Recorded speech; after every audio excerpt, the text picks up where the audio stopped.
প্রিয় বন্ধুরা, কেমন আছেন? কাছে দূরে দেশ ও দেশের বাহির থেকে যারা আমার সবসময় ভিডিওগুলো দেখেন, আশা করছি আপনারা সবাই একটা লাইক দিয়ে ফুল ভিডিওটি দেখবেন। একদম ছোট ছোট ভিডিও দিই, তারপরও আপনারা ফুল দেখেন না। ওয়াচ টাইম একদম বাড়ছে না, প্লাস আমার লাইক পড়ছে না। শুধু ভিডিও দেখা হচ্ছে, কিন্তু কেউ লাইক দিচ্ছে, কেউ দিচ্ছে না। আমি কিন্তু কারো ভিডিও লাইক ছাড়া দেখি না এবং ফুল ওয়াচ করি অ্যাড সহ। তাই আপনারাও আশা করছি পাশে থাকবেন আমার। আমি একদম ছোট ছোট ভিডিও দেই। মানুষ 10 মিনিট 15 মিনিটের নিচে কোনো ভিডিওই দেয় না, সর্বোচ্চ 8 মিনিট। আর আমি 4 মিনিট 5 মিনিট 6 মিনিটের ভিডিও দিই। বন্ধুরা, আপনারা এভাবে আমাকে অবহেলা করবেন না, তবে সবাই একটু ভালোবেসে আমার ভিডিওটি দেখবেন।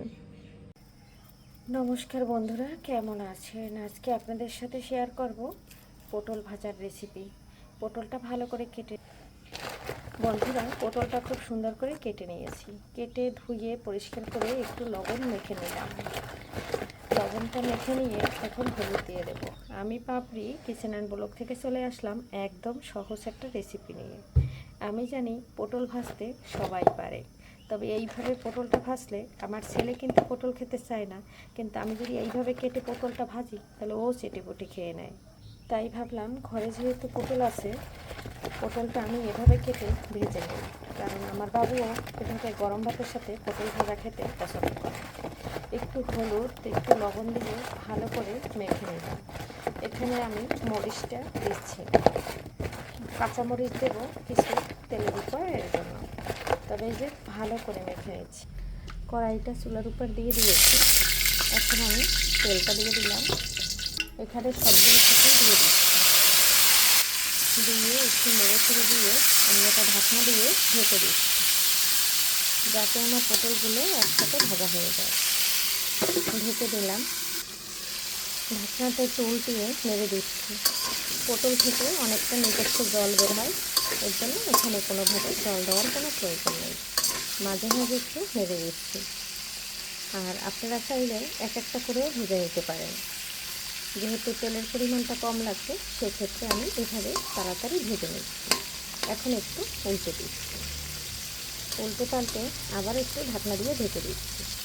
প্রতিটা পটল একই ভাগে উল্টে দিয়েছি। আবারও 1 মিনিটের জন্য ঢাকনা দিয়ে ঢেকে দিচ্ছি। আবারও চলে আসুন বন্ধুরা, এই যে দেখুন কতটা জল বের হয়েছে।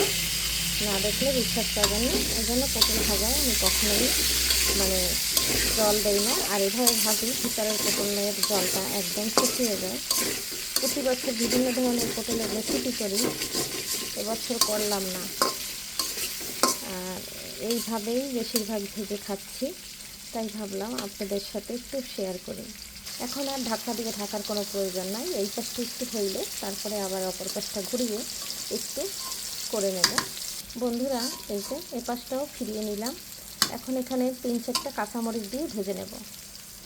মরিচটা কিন্তু ভারী নেই, মাঝখান থেকে, যার প্রয়োজন সে খাবে। আর আমার ছেলে আবার ভাজা মরিচ খায় না, মাঝে মাঝে খায়। যদি পেঁয়াজ দেয় তাহলে খায়, তা নয় খায় না। তাই এই যে মরিচটা দিয়ে একটু ঢেকে দিলাম। আর পটলটা ফাইনালি ভাজা হয়ে গেছে। বন্ধুরা, পটলটা ভাজা হয়ে গেছে, এখন আমি তুলে নিচ্ছি। কেমন লাগলো আমার এই ছোট্ট ভিডিওটা, আর কেমন লাগলো আমার পটল ভাজার রেসিপিটি?